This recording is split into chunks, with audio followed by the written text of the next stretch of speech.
दोस्तों नमस्कार, मैं हूँ रोहित कौशिक और आप देख रहे हैं रोहित संवाद। दोस्तों सबसे पहले आपसे विनम्र निवेदन है कि आप हमारे यूट्यूब चैनल रोहित संवाद को सब्सक्राइब करके और हमारे फेसबुक पेज रोहित संवाद को फॉलो करके जन सरोकार की पत्रकारिता को अपना समर्थन दें। बेल आइकन भी दबा दें ताकि जब भी हमारी नई वीडियो अपलोड हो तो आपको उसका नोटिफिकेशन मिल जाए। इस वीडियो को लाइक कर, शेयर कर तथा इस वीडियो पर कमेंट कर भी आप हमारी आवाज़ को बुलंद कर सकते हैं।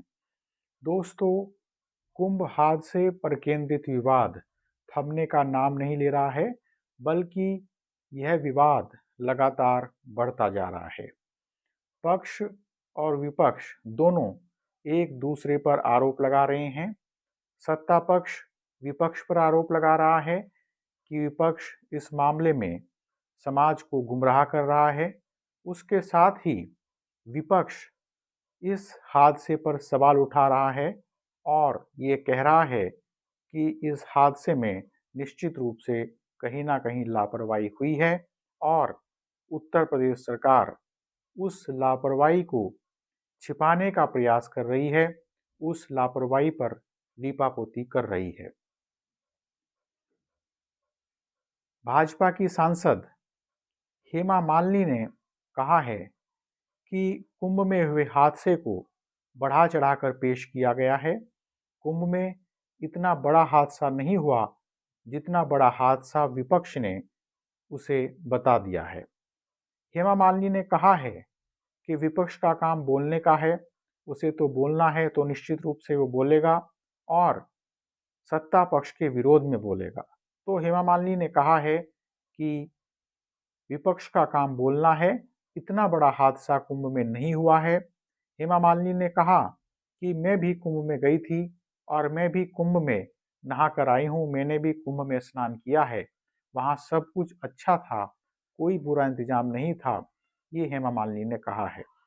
हेमा मालिनी ने यह भी कहा कि कुंभ में पहले भी बहुत अच्छे इंतजाम थे, लेकिन जब से हादसा हुआ है तब से तो इंतजाम और ज़्यादा अच्छे हो गए हैं। अब हेमा मालिनी से यह पूछा जाना चाहिए कि हेमा मालिनी कोई आम इंसान नहीं है, कोई आम आदमी नहीं है। हेमा मालिनी वीआईपी की श्रेणी में जाती हैं। हेमा मालिनी से पूछा जाना चाहिए कि क्या आम इंसानों के लिए, क्या जनसाधारण के लिए भी वहाँ पर वही इंतजाम है जो कि वीआईपी के लिए इंतजाम है। हेमा मालिनी को खूब अच्छा लगा, हेमा मालिनी को सारे वहाँ पर अधिकारी तैनात मिले, वहाँ पर सारी सुविधाएं मिली, उन्होंने वहाँ पर स्नान किया। तो क्या हेमा मालिनी जैसी वीआईपी के अनुभव वही हैं जो कुंभ में गए हुए एक जनसाधारण के अनुभव हैं, कुंभ में गए हुए एक आम आदमी के अनुभव हैं। ऐसी बहुत सारी वीडियोज़ आ रही हैं सोशल मीडिया पर जिससे यह पता चल रहा है कि कुंभ में आम आदमी को बहुत तरह की परेशानियां उठानी पड़ रही हैं। आप कह सकते हैं कि कुंभ में हजारों की भीड़ है, लाखों की भीड़ है, कई हजार लोग वहां पर हैं, तो निश्चित रूप से वहां घर जैसी सुविधाएं तो नहीं मिलेंगी। ठीक है कि वहां पर घर जैसी सुविधाएं नहीं मिलेंगी, लेकिन जो जरूरी सुविधाएं वहां मिलनी चाहिए थी वो सुविधाएं क्या वहाँ लोगों को मिल रही हैं? ऐसे कई वीडियो आ रहे हैं जिसमें जनता, जिसमें लोग वहाँ के अनुभव बता रहे हैं और ये कह रहे हैं कि वहाँ जिस तरह की सुविधाएं उन्हें मिलनी चाहिए थी, उस तरह की सुविधाएं नहीं मिली हैं। तो क्या हेमा मालिनी के अनुभव भी वही हैं जो एक आम श्रद्धालु के अनुभव हैं? हेमा मालिनी कह रही है कि वो वहाँ स्नान करके आई हैं और वहाँ कोई दिक्कत नहीं है, वहाँ बहुत अच्छी सुविधाएं उन्हें मिली हैं।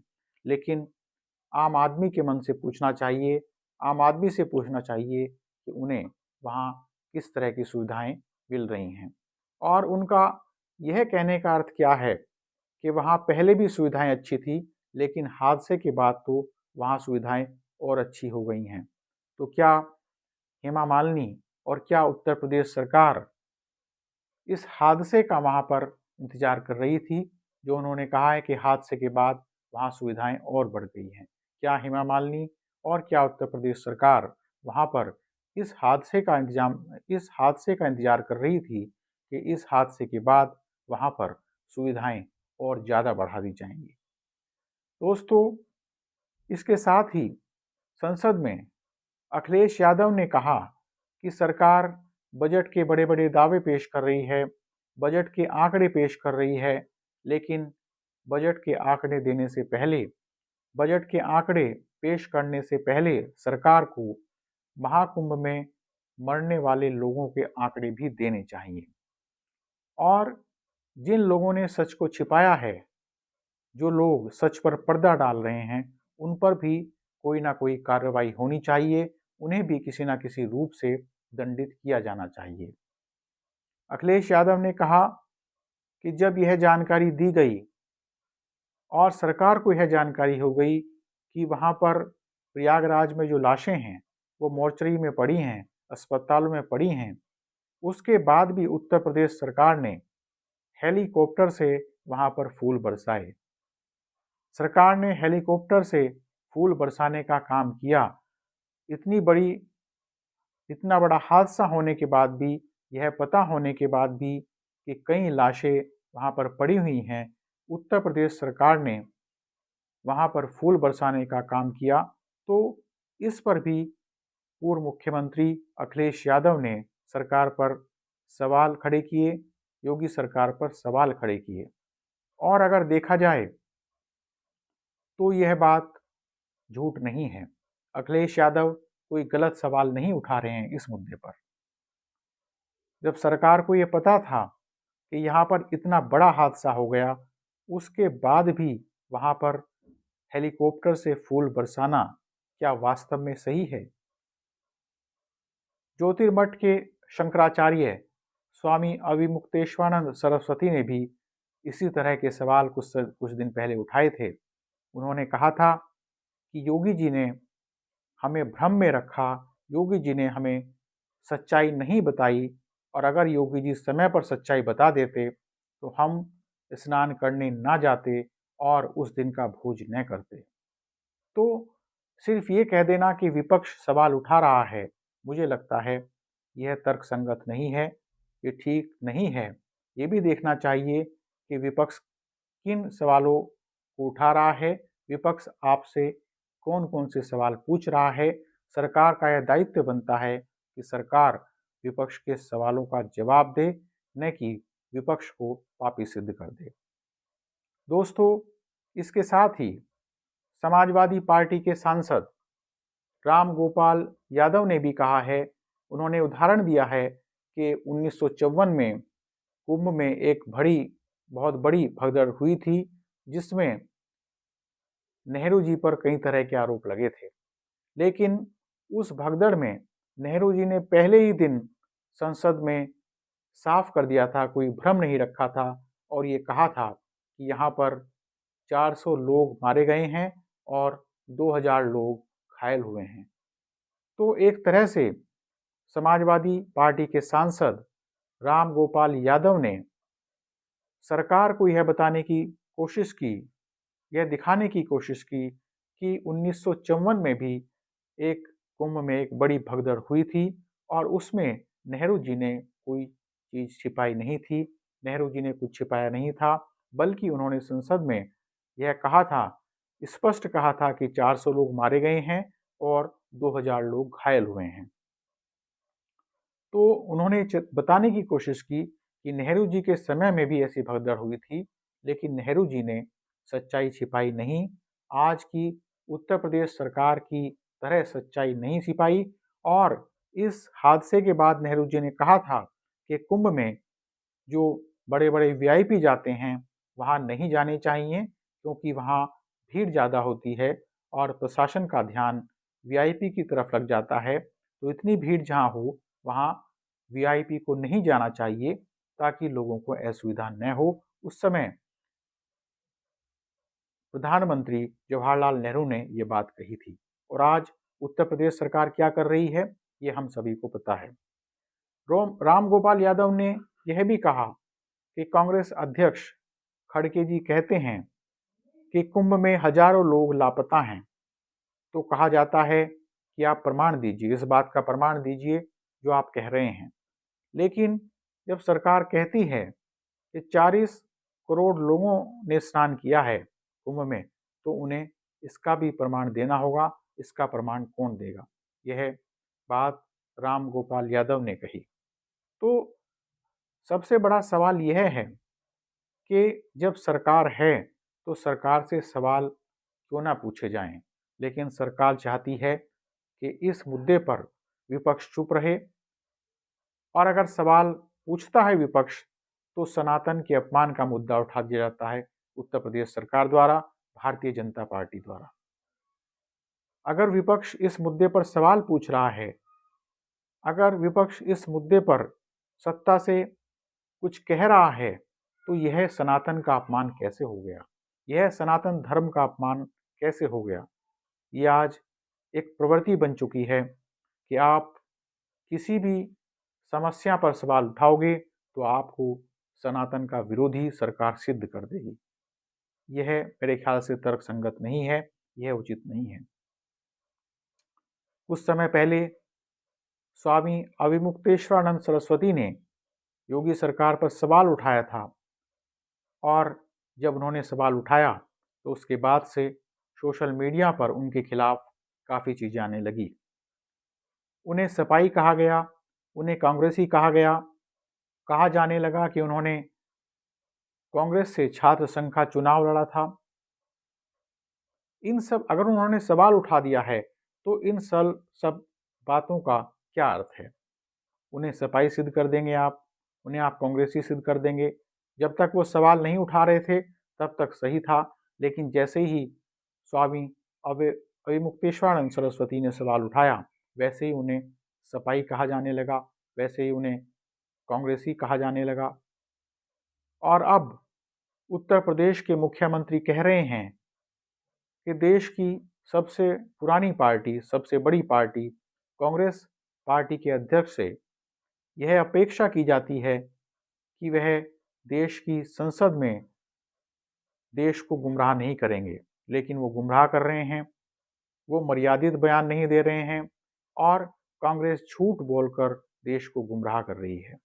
यह कहते हैं उत्तर प्रदेश के मुख्यमंत्री योगी आदित्यनाथ। उसके साथ साथ ही योगी आदित्यनाथ जी समाजवादी पार्टी पर भी सवाल उठाते हैं और कहते हैं कि समाजवादी पार्टी भी देश को गुमराह कर रही है। ये दोनों दल चाहते हैं कि ये दोनों दल चाहते थे कि कोई बड़ा हादसा उत्तर प्रदेश में हो जाए, और बड़ा हादसा हो गया तो अब दोनों हमारे पर सवाल उठा रहे हैं। अब अगर आपसे विपक्ष सवाल पूछेगा तो आप कहेंगे कि विपक्ष तो यही चाहता था कि यहाँ हादसा हो जाए। मुझे लगता है कि कोई भी पार्टी ऐसा नहीं चाहेगी कि किसी बड़े आयोजन में कोई हादसा हो और वहाँ लोगों की मौत हो जाए, लेकिन माननीय मुख्यमंत्री ऐसा कह रहे हैं। यह विचारणीय प्रश्न है कि क्या वो भी गरिमापूर्ण व्यवहार कर रहे हैं। वो विपक्ष को तो सलाह दे रहे हैं कि वह मर्यादित आचरण करें, लेकिन अगर उत्तर प्रदेश के मुख्यमंत्री ऐसा कह रहे हैं तो क्या उनका व्यवहार मर्यादित है? इसके साथ ही कुंभ से लगातार इस तरह के वीडियो आ रहे हैं सोशल मीडिया पर, जिसमें कि कुछ साधु संत आम जनता के पीछे भाग रहे हैं। कोई त्रिशूल लेकर पीछे भाग रहा है, कोई चिमटे लेकर पीछे भाग रहा है, और कुछ ऐसे भी वीडियोज़ आए हैं कि कुछ साधु संत किसी युवा को पीट रहे हैं। क्या इस तरह के व्यवहार, साधु संतों का व्यवहार क्या शोभनीय है?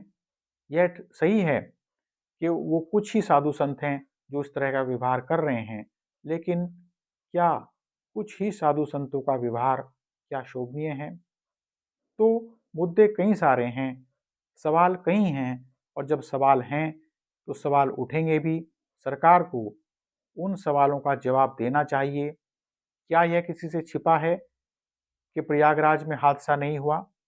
क्या यह किसी से छिपा है कि प्रयागराज में सैकड़ों लोग लापता हैं? क्या यह किसी से छिपा है कि प्रयागराज कुंभ में कई लोगों की मौत हो गई है। सरकार लगातार कह रही है कि 30-31 मौतें हुई हैं, लेकिन जो खबरें आ रही हैं वो ज़्यादा मौतों की खबरें आ रही हैं। क्या सरकार विश्वास के साथ कह सकती है कि इतनी मौतें हुई हैं? क्या सरकार विश्वास के साथ कोई आंकड़ा दे सकती है कि इतने लोग लापता हैं? जब कोई हादसा हुआ है तो उस पर सवाल उठेंगे, लेकिन उत्तर प्रदेश सरकार इस हादसे को भी साजिश बता रही है। अपनी लापरवाही कोई मानने के लिए तैयार नहीं है। भाजपा की सांसद हेमा मालिनी कह रही हैं कि कुंभ में सब सही है, कुंभ में बहुत अच्छे इंतजाम हैं, लेकिन जिनके घर से मौत हुई है, एक व्यक्ति की भी मौत होती है तो उसके परिवार से पूछा जाना चाहिए कि कितना बड़ा हादसा है। लेकिन भाजपा की सांसद हेमा मालिनी कह रही हैं कि कोई बहुत बड़ी घटना नहीं हुई है या कोई बहुत बड़ा हादसा नहीं है। अगर सरकार की ही माने तो 30-31 लोग मारे गए हैं, तो क्या 30-31 लोगों का मारा जाना क्या कोई बड़ी घटना नहीं है? क्या हेमा मालिनी को, क्या भारतीय जनता पार्टी के लोगों को, क्या उत्तर प्रदेश सरकार को ये बड़ी घटना नहीं लग रही है कि 30 लोग वहाँ मारे गए हैं? तो दोस्तों, अगर कोई सवाल उठ रहा है उत्तर प्रदेश सरकार पर, अगर कोई सवाल उठ रहा है कुंभ के आयोजन पर, तो उसका उत्तर देना ये योगी सरकार का पहला कर्तव्य है, न कि आप विपक्ष को पापी सिद्ध कर दीजिए। बहरहाल, आज रोहित संवाद में इतना ही। जल्द ही मिलेंगे एक नए मुद्दे के साथ। नमस्कार।